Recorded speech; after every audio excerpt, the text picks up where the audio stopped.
예수님께서는 살인, 간음, 이혼, 맹세 이런 주제들에 대한 유대인들이 갖고 있는 오해를 풀어 주셨습니다.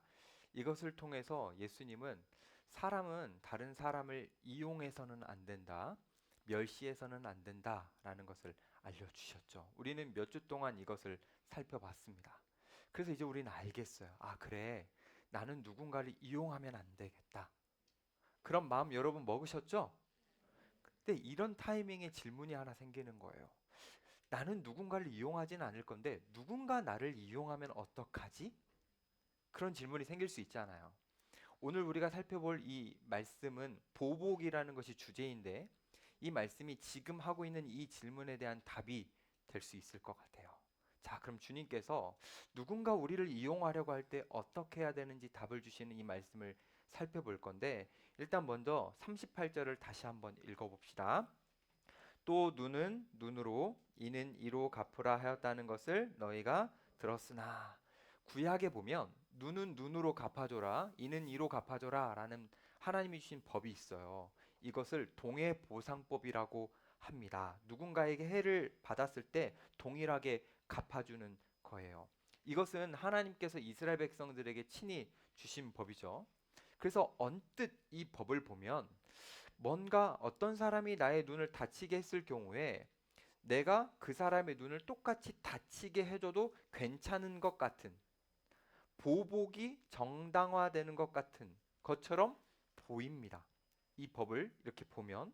근데 이 동해보상법은 누군가에게 내가 보복을 해도 된다라고 허용해 주는 법이 아닙니다. 사실은 보복하지 않도록 만들어진 법이죠. 하나님께서 이스라엘 백성들에게 이 법을 주셨던 이유는 사람들이 사적으로 보복하지 않도록 이 법을 주신 겁니다. 왜냐하면 하나님은 인간의 마음속에 복수심이 있다라는 것을 아시기 때문이에요. 그 복수심이 일반적으로 어떠냐면 누군가 나를 한 대 때리면 나도 그 사람을 한 대 때리고 싶은 것이 아니라 몇 대 때리고 싶어요. 그쵸. 한 대 맞으면 두 대 때리고 싶은 것이 인간의 기본적인 마음이에요. 더 크게 갚아주고 싶은 마음. 하나님은 이것을 아셨죠. 그래서 하나님은 제어해 주시는 거예요. 사실 이 인간의 과한 복수심 이거는요 성경에 너무 많이 등장합니다. 그 중에 하나 예를 들어보면 야곱의 가정을 예를 들 수 있는데 야곱의 딸 디나가 세겜성에 구경하러 갔어요. 화려한 도시에. 구경하러 갔다가 그곳에 있는 남자에게 성폭행을 당했습니다.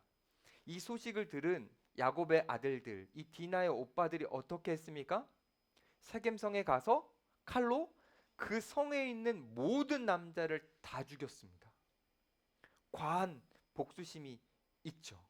이거는 이 야곱의 아들들에게만 있는 마음이 아니라 모두에게 있는 마음이라는 것을 하나님은 아셨기 때문에 그래서 이 복수심이 그냥 막 분출되고 표출되면 위험하다라는 걸 아셔서 하나님은 제어 장치를 주신 겁니다. 복수가 끊임없이 계속되다 보면 이 세상은 피로 물들 것을 하나님이 아시기 때문에 복수가 끝날 수 있도록 하나님이 해주시는 거죠. 그래서 이 동해보상법이라는 것은 사적으로 복수하지 말라라고 하시면서 그 대신 사법부가 공적으로 잘못한 사람을 벌을 주도록 하신 그 법입니다.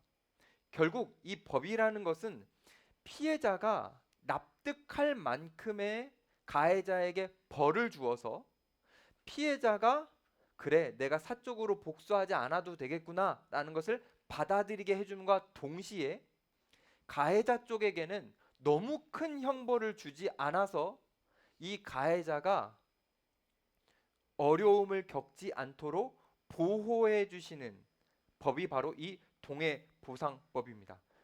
결국 하나님께서 균형 잡힌 형벌을 주셔서 피해자도 가해자도 그리고 그들이 함께 있는 공동체 그리고 그 사회가 보복으로 물들지 않도록 하나님께서는 인간을 사랑하는 마음으로 제어 장치를 주신 거예요.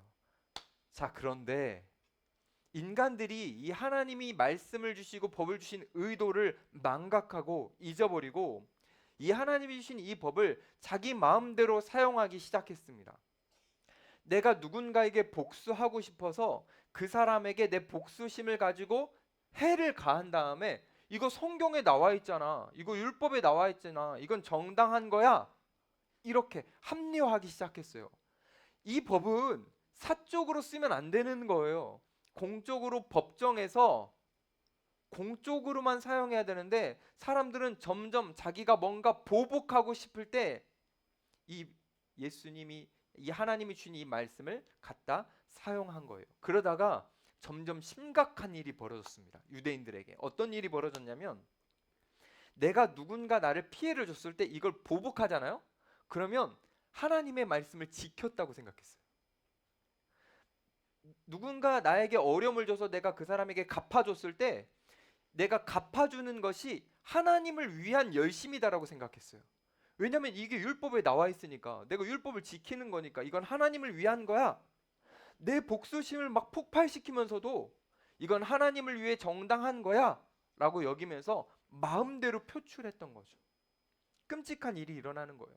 이렇게 하나님의 말씀을 오해하여서 남용하고 있는 그 시대에 예수님께서 사람들을 향해서 말씀하시는 거예요. 뭐라고 말씀하시냐면 39절 앞부분을 한번 봅시다.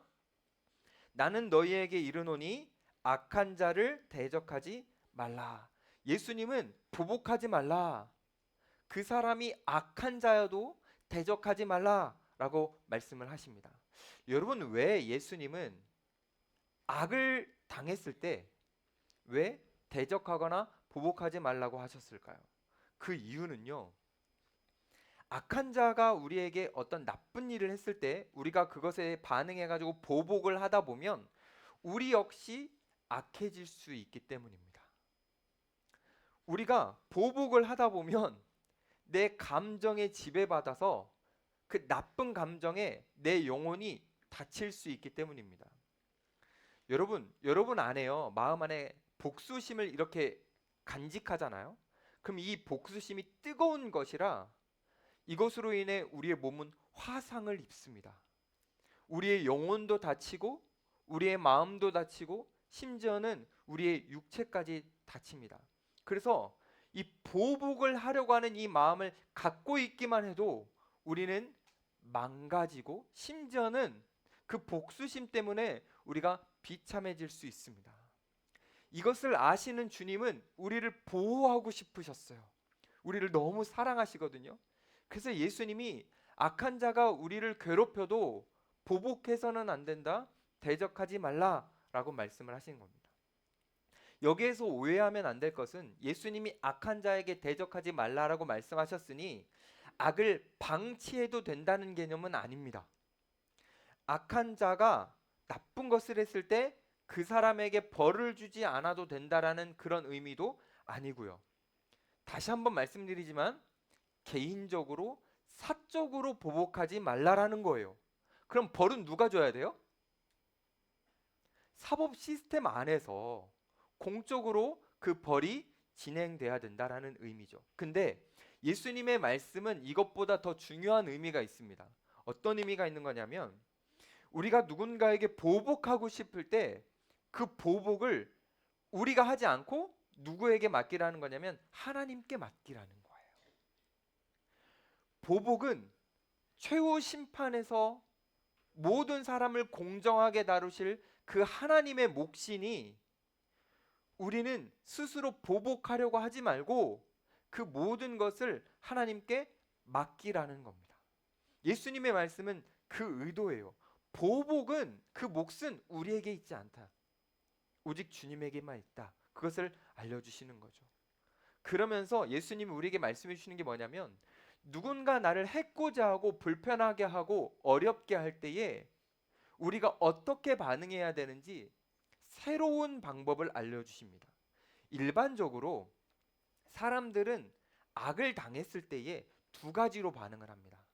첫 번째는 보복하는 거고 두 번째는 도망가는 거예요. 그것을 피하는 거예요. 일반적으로 사람들은 이렇게 반응합니다. 그런데 예수님은 우리 예수님과 함께하는 사람들은 그렇게 하지 말라고 하시는 거예요. 반격하거나 도망가지 말고 세 번째, 그리스도인들만 할 수 있는 이 세 번째 방법으로 하라라는 거예요. 여러분, 이 세 번째 방법이 뭘까요? 바로 사랑입니다. 대적하거나 보복하지 말고 예수님은 사랑하라고 하셨어요. 이게 어떤 의미인지 예를 한번 들어볼게요. 존 스토트 목사님이라는 분이 계세요. 굉장히 유명한 분이죠. 근데 이 목사님이 예화를 하나 드셨는데 이런 거예요. 그리스도인 집에 도둑이 들어왔어요. 도둑이 들어오면 여러분 어떻게 해야 됩니까? 대적하지 않아야 되니까 마음대로 가져가십시오. 이거 아니잖아요. 그러면 도둑을 잡는 거죠. 여러분, 도둑을 잡을 때 도둑이 가만히 나 잡으세요 이러겠습니까? 일단 우리 집에 들어와서 위협하는 것도 불편한데 도둑이 그냥 안 잡혀줄 테니까 잡으려고 하다 보면은 내 에너지도 쓰게 되고 감정도 막 생기겠죠? 그러면 그때 어떤 마음이 생기냐면 이 도둑을 후드려 패고 싶은 마음이 생기죠? 여러분들은 착해서 안 생기겠지만 일반적으로는 그런 게 생긴단 말이에요. 그때 내가 벌을 주려고 하지 않고 어떻게 하는 거냐면 경찰을 부르는 거예요. 자, 요 정도까지는 대부분의 사람들이 다 할 겁니다. 근데 이때 그리스도인들이 예수님의 방법을 따라하는 건 뭐냐면 경찰을 부른 다음에 경찰이 오기까지 이 도둑에게 먹을 것을 내어주고 마실 것을 내어주는 거예요. 그러면서 이렇게 한마디 하는 거예요. 벌을 받고 나왔을 때 혹시 도움이 필요하면 저를 찾아오세요. 제가 당신을 도와주고 싶어요. 이렇게 말하는 것이 예수님이 지금 말씀하신 사랑이라는 새로운 반응이라는 겁니다. 이게 어떤 거냐면 선으로 악을 이기는 거고 선으로 악을 물리치는 거예요. 이게 예수님이 지금 말씀하시는 악에게 대적하지 말라라는 그 말씀의 의미입니다. 이 말씀에 대해서 예수님은 이제 생생한 예화를 들려주십니다. 자세하게 이 말씀을 우리가 이해할 수 있도록 알려주시는데 우리 39절의 후반부 말씀을 한번 볼까요? 누구든지 내 오른편 뺨을 치거든 왼편도 돌려대며. 여러분, 우리가 인생을 살아가다 보면 누군가에게 미움을 받을 수 있습니다. 그렇죠? 네, 너무 자연스러운 거예요. 누군가가 나를 미워할 수 있어요. 그래서 누가 나를 미워해서 뺨을 때렸을 때에 그 상대방에게 다른 뺨을 돌려대어주며 너가 나에게 한 대 더 때려서 너의 감정이 풀린다면 그렇게 해.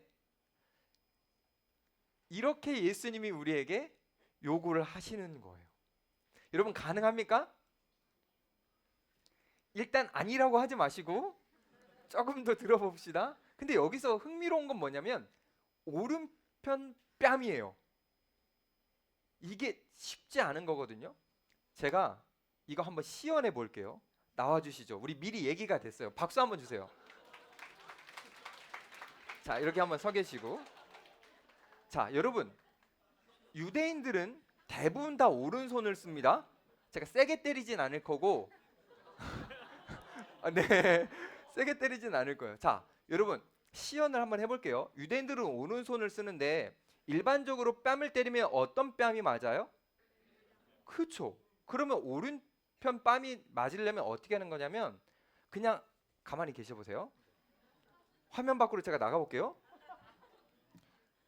모르는 상태에서 뒤에서 달려와서 때리는 거. 그러면 오른편 뺨이 맞겠죠? 여러분, 이때 기분이 어떨 것 같아요? 너무 황당하고 정말 기분이 나쁘겠죠? 맞아요. 그런 상황에서 다른 편 뺨을 돌려댈 수 있겠습니까? 아니, 아니라고 하지 말고 우리 아까 짰잖아. 할 수 있어요. 그래, 할 수 있어요. 근데 생각보다 쉽지는 않을 거예요. 근데 이런 상황은 많지는 않을 거고 일반적으로 유대인들이 뺨을 때릴 때는 감정의 상에서 뺨을 때릴 때는 이렇게 마주보고 있겠죠? 그러면 오른편 뺨을 때리려면 어떻게 때려야 돼요? 아니, 오른손을 쓴다니까 유대인들은. 그럼 어떻게 때려야 돼요? 이렇게 이쪽으로 갔다가 손등으로 때려야겠죠. 그렇죠? 유대 사회에서는 손등으로 때리는 것이 모욕을 주는 행위였어요. 감사합니다. 들어가십시오. 박수 한번 주세요. 여러분 유대 사회에서 손등으로 때린다라는 건 모욕을 주는 건데 이거는 내가 너에게 고통을 준다라는 의미가 아니라 너의 감정을 상하게 할 거야. 너의 마음을 아프게 할 거야. 라고 하는 거예요. 의도적으로 손등으로 오른편 뺨을 때린다고 하면 그때 왼편을 돌려대기가 생각보다 쉽지가 않습니다. 물론 예수님이 이 말씀하시는 의도가 오른편 뺨을 때렸을 때 약 올리면서 왼편도 때려봐 이런 것도 아닐 거고 참아야 된다라고 생각해서 왼편도 때려 이런 것도 아니죠. 네, 그런 의도는 아닐 거예요. 근데 이 예수님이 지금 왼편도 돌려 대어주라고 하신 것은 왼편을 대어주면서 우리가 뭐를 보여주라는 건데 뭘 보여주는 거냐면 당신이 감정이 상해서 나를 때릴 때 나를 아프게도 할 수 있고 나에게 모욕을 줄 수 있지만 당신이 나를 한 대 더 때려서 모욕을 줄지언정 나는 당신의 그 한 대 때림으로 인해 내 감정이 무너지지 않은 사람이에요. 나는 그리스도인이라 당신이 한 대 때려서 내 감정이 막 망가지고 무너지고 막 실망하고 그럴 존재가 아니에요. 그거를 한 편 더 돌려대면서 보여주라는 겁니다.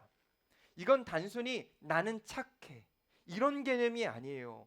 나는 그리스도인이라 그 폭력 하나로 무너지지 않는 사람임을 보여주라라는 거죠. 여러분 만약에 우리가 이것을 보여주면 상대는 어떻게 될까요? 깜짝 놀랄 겁니다. 두 번째 예시도 한번 살펴보죠. 우리 40절 말씀 한번 볼까요? 또 너를 고발하여 속옷을 가지고자 하는 자에게 겉옷까지도 가지게 하며. 여러분 이거 고발이라고 나왔죠. 소송과 관련된 거예요. 악한 사람이 내 속옷이 가지고 싶어서 소송을 건 거예요. 이게 우리 문화권에서는 이해되지 않지만 그쪽 문화권에서는 이해가 돼요. 여러분 우리가 누군가의 옷을 가지고 싶으면 그거 어디 거예요? 물어본 다음에 내가 사잖아요.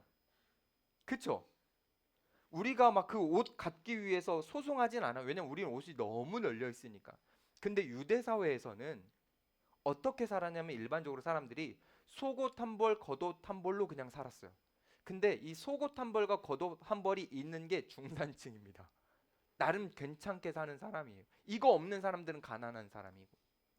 근데 딱 하나 있는 속옷을 상대방이 법을 이용해서 가져간다? 그럼 여러분들 감정이 어떨 것 같아요? 좋지 않죠? 근데 그때 예수님께서는 겉옷까지 내어주라. 여러분 겉옷은 소송으로 안 되는 거예요. 왜냐하면 법적으로 하나님이 막아놓으셨어요. 겉옷은 밤에 추위를 가려야 되기 때문에 이거 없으면 큰일 나서 겉옷만큼은 못 가져가게 하셨는데 예수님은 겉옷까지 내어주래요. 여러분들에게 현실적으로 조금 예를 들면 여러분들에게 딱 하나 있는 거 여러분들에게 뭘까를 고민해보다 이런 건 것 같아요. 여러분 혹시 차 있는 분 있어요? 차? 뭐 여러분들 중에 막 5대 6대 있는 분들도 있을 수 있지만 기본적으로 한 대 있잖아요. 막 영끌에서 한 대 샀잖아요. 막 할부금 아직 많이 남았잖아요. 근데 그 차를 가져가겠대. 누가 법을 이용해서. 그때 그 차도 내어주고 내게 소중한 다른 것도 내어주라라는 거죠. 그래서 예수님이 이렇게 말씀하신 의도는 이런 거예요. 뭔가 선을 넘어서 법을 이용해서 나의 것을 빼앗아 가도 나는 괜찮은 존재야. 나는 무너지지 않는 존재야. 라는 것을 보여주라는 겁니다. 예수님의 이 말씀은 우리가 가지고 있는 그 모든 것을 사람들에게 내어주면서 무소유로 살아라라는 게 절대 아니에요.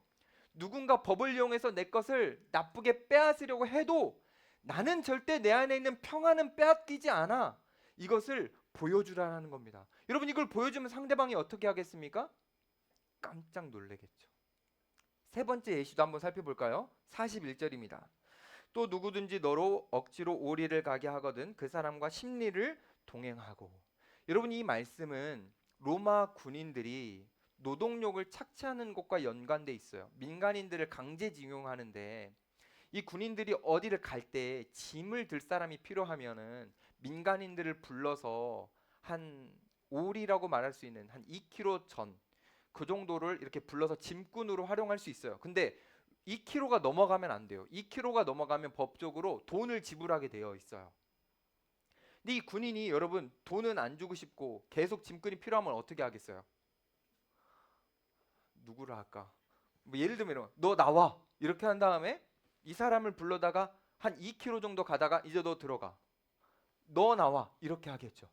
그래서 사람들을 여러 불러가지고 자기가 필요한 대로 사람들의 노동력을 착취해서 쓰겠죠. 근데 여러분 그냥 길을 걸어가고 있었어. 난 지금 누구 친구를 만나기로 하는 거예요. 걸어가기로 하고 있는데 뭔가 로마 군인과 눈이 마주쳤어. 안 돼. 지금은 아니야. 그러고 근데 로마 군인이 너 나와 이러는 거예요. 그럼 여러분 어떨 것 같아요? 감사합니다. 저를 불러주셔서 이럴 것 같아요? 아니죠. 걸어가는 목적 자체가 있었잖아요. 근데 내 목적은 무시해. 내 생각은 무시해. 내 상황은 다 무시해. 자기 필요에 의해서 내 노동력을 착취하는 거예요. 이때 정말 고마운 마음으로 네, 제가 오리만이 아니라 심리까지도 가주겠습니다. 이건 너무너무 어려운 거죠. 근데 예수님은 그것을 해주래요. 이건 단순히 예수님이 짐을 들고 우리가 이렇게 로마 군인들을 따라가다 보면 허벅지 근육이 막 생겨가지고 건강해지니까 예수님이 그 헬스를 위해서 먼 미래를 다 아시고 예수님 말씀하시는 게 아니잖아요. 어떤 의미일까요? 이런 거죠. 로마 군인이 돈도 안 주면서 내 노동력을 착취해도 나는 그것을 착취당해도 나는 흔들릴 존재가 아니라는 것을 상대방에게 보여주라는 거예요. 그래서 상대방을 놀라게 해주라는 거죠. 네 번째 예시도 한번 살펴봅시다. 우리 42절은 여러분들이 한번 읽어보세요. 시작.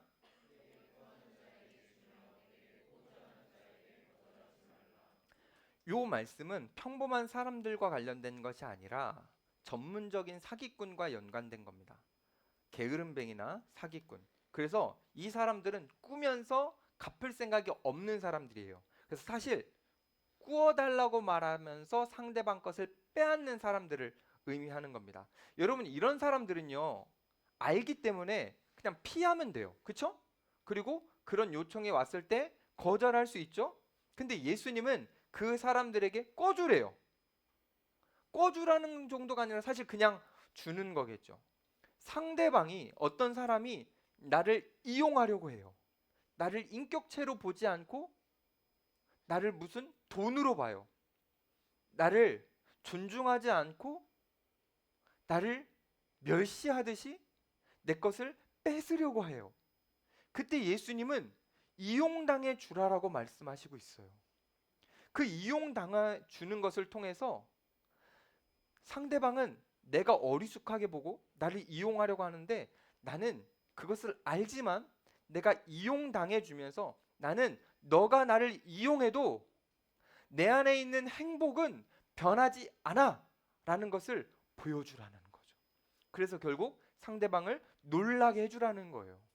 여러분 지금 예수님이 악한 자를 대적하지 말라라고 하시면서 네 가지 예화를 들어주셨는데 이 네 가지 예화를 우리가 실천한다면 우리 주변에 우리를 악하게 대하는 사람들이 어떨 것 같아요? 우리가 이것을 진짜 실천한다면 사람들은요 정말 놀라워할 거예요. 그리고 우리 주변에 있는 사람들이 이런 궁금증을 가질 거예요. 저 사람 뭐지? 쟤는 어떤 가치를 갖고 있길래 저렇게 살지? 제가 교회 다닌다고 예수 믿는다고 하던데 예수란 존재가 어떤 존재지? 쟤는 왜 저렇지? 사람들은요 궁금해할 거예요. 바로 이것을 예수님이 원하시는 거예요. 우리에게. 우리가 이렇게 살라라는 거죠. 제가 여러분들이 이 네 가지의 예화를 조금 더 실제적으로 피부로 느껴볼 수 있도록 여러분들의 현실과 맞닿는 생생한 예화를 하나 들어보겠습니다. 예수님이 말씀하신 이 네 가지의 예시는 여러분들이 회사에서 경험할 수 있어요. 일단 여러분들은 상사에게 뺨을 맞을 수 있습니다. 어떤 나쁜 상사가 내가 잘한 것은 칭찬은 거의 안 하면서 내가 사소하게 조금 실수한 걸 가지고 과도하게 나를 책망하고 폭력적인 언어로 나를 괴롭힐 수 있어요. 여러분 그렇죠? 좋은 회사만 다니나 봐. 이뿐만이 아니라 우리는 회사에서 속옷을 뺏길 수도 있습니다. 여러분들이 그 속옷 말고 여러분들이 회사에서 정말 열심히 프로젝트를 해가지고 어떤 성과가 딱 났어요. 근데 여러분들의 열심을 회사 상사가 뺏어서 여러분들의 공로가 아니라 자기 공로 것처럼 빼앗아 갈 수 있어요. 그래서 여러분들이 받을 수 있는 그 회사에서의 인정받음을 회사의 다른 사람이 빼앗아 갈 수 있다니까요. 여러분, 우리 뺏길 수 있어요. 이뿐만이 아닙니다. 회사의 나쁜 사람이 여러분에게 우리를 가자고 할 수도 있어요. 어떻게 가자고 하냐면 여러분들에게 부당하게 일을 줄 수 있어요.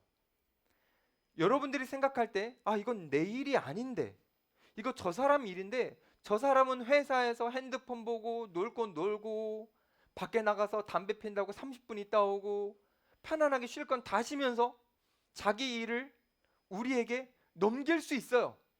근데 제일 힘든 건 그 넘기는 타이밍이 퇴근 직전이라면,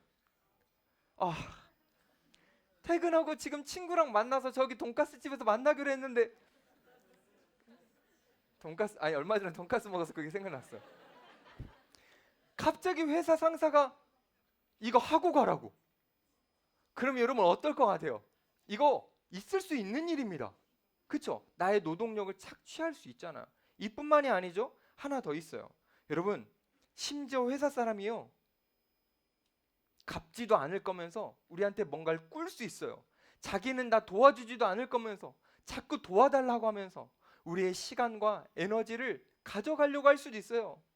제가 생각할 때 최악은 뭔지 알아요? 여러분들이 소중하게 생각하는 주말 있잖아요. 주말. 갑자기 회사 상사가 주말에 등산 가재. 이럴 때 여러분, 이런 네 가지 콤보를 한 번씩 다 당한다면 여러분들의 감정은 어떨 것 같아요? 그때 여러분들의 다른 뺨을 내어주고 겉옷도 주고 심리까지 동행하고 여러분들의 에너지와 물질과 그 모든 것을 꾸어줄 수 있나요? 예수님은요, 딱 이 상황에서 우리가 이 힘든 상황을 웃어 넘길 수 있기를 바랍니다. 예수님은요. 근데 제가 어떻게 웃어 넘기는지를 한번 알려드릴게요. 속으로 이렇게 하는 거예요. 상사가 나에게 엄청나게 나쁘게 하고 직장 동료가 나에게 나쁘게 할 때 내가 그 사람에게 직접적으로 말하진 않아요. 근데 속으로 이렇게 말하는 거예요. 한숨 한번 쉬어주고, 내가 예수님 믿으니 당신이 복을 받네요. 이것을 속으로 웃으면서 말해주는 거예요. 누군가 나에게 부당한 것을 요청할 때 그것을 들어주면서 내가 진급만 아니었어도, 이게 아니라 내가 예수 믿으니 당신도 복을 받네요. 이것을 웃으면서 속으로 말해주는 거예요. 예수님은 우리가 이 상황 하나에 무너지거나 이 상황 속에서 보복의 감정을 갖다가 우리가 다치지 않기를 바라시고, 우리는 이 상황에서 의연할 수 있을 만큼 예수님만으로 충분한 존재가 되기를 바라시는 거예요. 예수님은 우리에게 이걸 바라세요. 근데 이거 실천이 어려울 것 같은데 실제적으로 실천한 사람들이 있습니다. 누구냐고요? 초대교회 성도들이에요.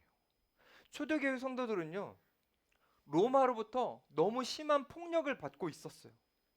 그뿐만이 아니라요, 함께 있는 유대교로부터 너무나 많은 차별을 받고 있었습니다.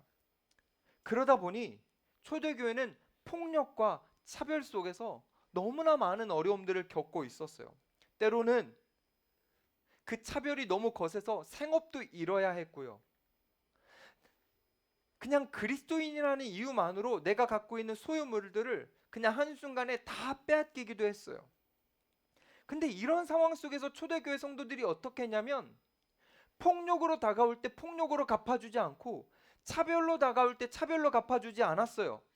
그들은요, 반격하지도 않고 도망치지도 않고 예수님이 세 번째로 알려주신 새로운 삶을 선택했어요. 뭐였죠? 사랑이에요. 사랑하기로 결정했어요. 그래서 마치 바보처럼 사랑했어요. 초대교회 성도들이. 그런데 초대교회 성도들이 바보처럼 당하면서 계속해서 사랑을 베풀자 점점 희한한 일이 벌어졌어요. 사람들이 뭔가 초대교회 성도들을 바라보는 의식이 달라졌어요. 세상이 깜짝 놀라기 시작했어요. 쟤들은 왜 저렇게 살까? 쟤들은 어떻게 저렇게 살 수 있을까? 심지어 초대교회 성도들이 죽음까지도 무서워하지 않고 사랑으로 살아내는 삶을 보면서 저들이 믿는 예수란 누구인가? 이게 막 궁금해지기 시작했어요. 그래서 사람들이 어떻게 했을까요? 점점 로마인도 유대인도 이 초대교회 안으로 들어오기 시작했어요. 여러분, 초대교회 안으로 들어온다는 건 어떤 의미인지 아세요? 그들이 추구하고 그들이 하고 있던 그 악을 버린다라는 거예요. 그들은요, 악을 버리고 선이라는 그 예수님 안으로 들어왔습니다. 이게 바로 초대교회가 보여준 사랑으로 하는 정의 구현이었어요. 사람들은 정의 구현을 더 큰 폭력으로 해서 그 누름을 통해서 정의 구현을 하겠지만, 초대교회는 예수님이 보여주셨던 이 사랑을 통해서 선으로 악을 물리치는 정의 구현을 한 거예요. 예수님께서는 이걸 정말 원하셨거든요. 근데 여러분, 아직도 나는 못할 것 같아, 난 여전히 힘들 것 같아 라고 생각하는 분 있어요? 아니요. 여러분, 할 수 있습니다. 왜냐하면 예수님은 여러분들이 할 수 있도록 먼저 본을 보여주셨어요. 사실 예수님이 이 땅에 왜 오셨겠어요, 여러분? 예수님은요, 이 땅에 정의 구현하러 오신 거예요. 악이 팽배한 이 세상을요, 선으로 이기기 위해서 예수님은 이 땅에 오신 거예요. 근데 그 예수님인 정의 구현하는 그 방법이 일반적인 사람들이 생각하는 폭력을 폭력으로 갚아주는 것이 아니었고, 보복하는 것이 아니었고, 예수님은 오로지 딱 하나, 사랑으로 정의 구현을 하신 거죠. 예수님이 그렇게 보여주셨어요. 예수님은요, 사랑으로 보복하지 않으시고 정의 구현하셔서 결국 어떤 것을 당하셨습니까? 더 바보 취급 당하셨고요, 더 모욕을 당하셨고요, 더 심지어는 폭력도 당하셨고요. 여러분들은 아시다시피 예수님이 이렇게 계속 가시자 예수님이 정말 사랑했던 제자들은 예수님을 배반하기도 했습니다. 그런데 예수님은 배반도 당하고 모욕도 당하고 폭력도 당하시는데 그 상황 속에서 보복하지 않으세요. 사실 진짜 한번 생각해 보면 저와 여러분들은 이 보복하지 않으시는 주님의 사랑 덕분에 우리가 존재할 수 있는 거예요. 우리가 그 보복하지 않으시는 주님의 사랑이 없었다면 저와 여러분들은 이 자리에 앉아 있을 수가 없어요. 왜냐하면 우리는 악한 존재이거든요. 우리도 우리가 모르게 죄를 짓거든요. 우리도 주님께 상처를 드리거든요. 우리는 너무 끔찍한 죄를 얼마나 많이 짓는지 모를 만큼, 오늘 허 목사님께서 그러셨죠. 또 우리는 국가대표 죄인이라고요. 네, 우리가 바로 그런 존재예요. 만약에 주님이 그런 존재인 우리의 행동 하나에 보복하셨다면 우리가 어떻게 살아남을 수 있겠어요? 주님이 보복하지 않으시는 그 사랑을 우리에게 베풀어 주셨기 때문에 우리는 이 자리에 존재할 수 있는 거예요. 그러니 그 보복하지 않으시는 주님의 사랑이야말로 우리가 주님에게 받은 그 많은 은혜들 중에 최고의 은혜인 겁니다. 그 보복하지 않으시는 주님의 사랑의 결정체, 그것은 여러분들이 알고 있는 십자가예요. 놀랍게도요, 예수님은 오늘 예시로 보여주셨던 그 네 가지의 상황을 예수님은 십자가에서 미리 우리에게 보여주셨습니다. 어떻게냐고요? 예수님은 십자가를 지시기 전에 로마 군인들에게 뺨을 많이 맞으셨습니다. 예수님이 갖고 있는 능력과 힘이라면 그것을 막으실 수도 있었어요. 하지만 예수님은 막으시지 않고요, 다른 뺨을 대셨습니다. 예수님은 그 로마 군인들의 감정의 분풀이를 다 받아주셨어요. 이뿐만이 아니죠. 군인들은요, 실질적으로 예수님의 속옷을 빼앗았습니다. 예수님의 모든 옷을 가져가서 나눠 가졌습니다. 그리고 예수님은 나체로 십자가에 달리셨죠. 그냥 예수님은 모든 것을 가져가려고 할 때 그 모든 것을 내어주셨습니다. 이뿐만이 아니죠. 예수님은 노동력도 착취당했습니다. 예수님은 십자가를 향해 걸어가실 때 그 나무를 예수님이 직접 지셨어요. 예수님은 있는 힘껏 최선을 다해서 그 십자가 나무를 지고 골고다 언덕으로 올라가셨습니다. 그리고 마지막, 예수님이 십자가에 매달리셔서 사람들이 구워달라고 하는 것을 구워주셨습니다. 조금 더 정확하게 표현하면 사람들이 나중에 달라 할 것을 미리 아시고 예수님은 그 십자가에서 먼저 주셨습니다. 그게 뭘까요? 나중에 사람들이 달라고 할, 여러분들이 예수님에게 가장 많이 달라고 하는 그게 뭐죠? 용서입니다. 우리가 주님께 회개하며 용서해 달라고 할 것을 주님은 미리 아시고 예수님은 그 십자가상에서 용서하셨죠. 예수님은 이렇게 하나님께 기도했어요. 하나님, 저들은 자기의 죄를 알지 못합니다. 저들을 용서해 주십시오. 예수님은 우리가 구워달라고 할 것을 아시고 미리 그것까지 내어주셨습니다. 이것이 바로 예수님이 우리를 향해 보여주신 사랑이라는 정의 구현이에요. 여러분, 이걸 본 로마의 백부장이 어떻게 했습니까? 예수님은 다르구나. 그것을 보고요, 로마 백부장이 이렇게 고백합니다. 예수님은 진실로 하나님의 아들이었다. 이 표현이 어떤 표현이냐면요, 로마 백부장이 예수님의 앞에 무릎을 꿇는 거예요. 항복하는 거예요. 예수님은 진짜 하나님이시라고 고백하는 거예요. 여러분, 이 예수님의 사랑의 정의 구현 앞에 정말 이 로마 백부장만 무릎 꿇었을까요? 아니요. 정말 많은 사람들이 이 예수님의 사랑 앞에 무릎을 꿇게 됩니다. 빌립보서 2장 10절 말씀을 제가 세번역 버전으로 한번 읽어드릴게요. 그리하여 하나님께서 하늘과 땅 위와 땅 아래에 있는 이들 모두가 예수의 이름 앞에 무릎을 꿇게 하셨다. 예수님은요, 세상을 정의 구현하러 오셨고요, 선으로 악을 이기러 오셨는데요, 네, 사랑으로 그렇게 하셨습니다. 그래서요, 그 예수님의 사랑을 본 사람들은요, 그 사랑에 압도된 사람들은요, 예수님 앞에 항복하고요, 예수님 앞에 무릎을 꿇었습니다. 예수님은 그것을 힘과 폭력으로 하지 않으시고요, 보복으로 하지 않으시고 딱 하나 사랑으로 하셨어요. 사랑하는 여러분, 여러분들이 바로 예수님의 사랑 앞에 항복한 자들입니다. 그 예수님의 사랑 앞에 무릎 꿇은 자들이에요. 바로 우리가 그런 존재예요. 그런데요, 여러분, 우리는 그런 존재이기만 하진 않아요.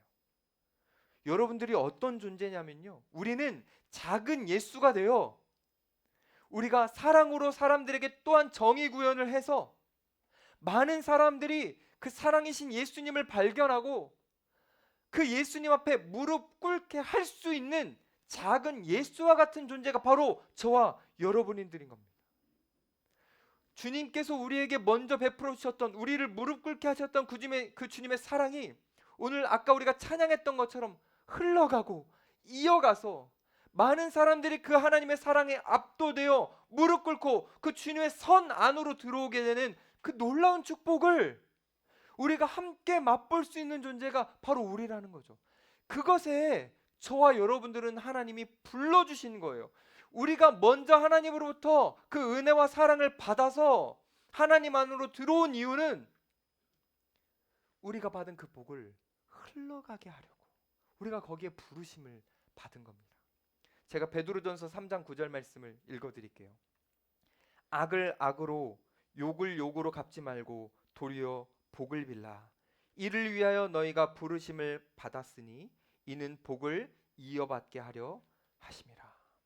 사랑하는 여러분, 여러분들은 어떤 존재냐면 여러분들이 받은 복을 여러분 안에 감추고 그 복을 내 안에만 머물게 할 존재가 아니라 여러분들은 그 복을 사람들에게 이어받을 수 있도록 건네줄 존재입니다.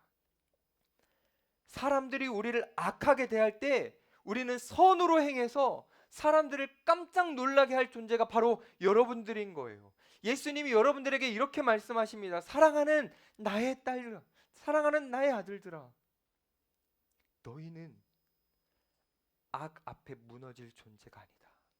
너희들은 복수심에 불타서 너희의 그 나쁜 감정으로 너희의 영혼을 파괴할 존재가 아니다. 너희들은 어떤 존재냐면 너희들은 사랑으로, 선으로 악을 이길 수 있는 존재다. 너희들은 분노로 사람들 향해 반격하거나 너희들은 무서워 도망칠 존재가 아니라 사랑으로 세상을 정의 구현할 수 있는 존재다. 너희들이 바로 그런 존재다. 너희들은 세상을 깜짝 놀라게 할 존재다. 사랑하는 여러분, 여러분들은 이 부르심을 받았습니다. 이 부르심을 잊지 말고 사랑으로 살아내셔서 이 복수가 가득한 이 시대 속에서 만연한 이 복수의 거리를 여러분들이 끊어내시고 복수의 시작이 되는 그 상황 속에서 여러분들을 통해서 사랑이 시작되는 그 감격을 경험하기를 축복합니다. 여러분들을 통해 주님이 우리를 항복하게 하시는 그 사랑이 많은 이들에게 흘러갈 수 있기를 주님의 이름으로 간절히 축복합니다.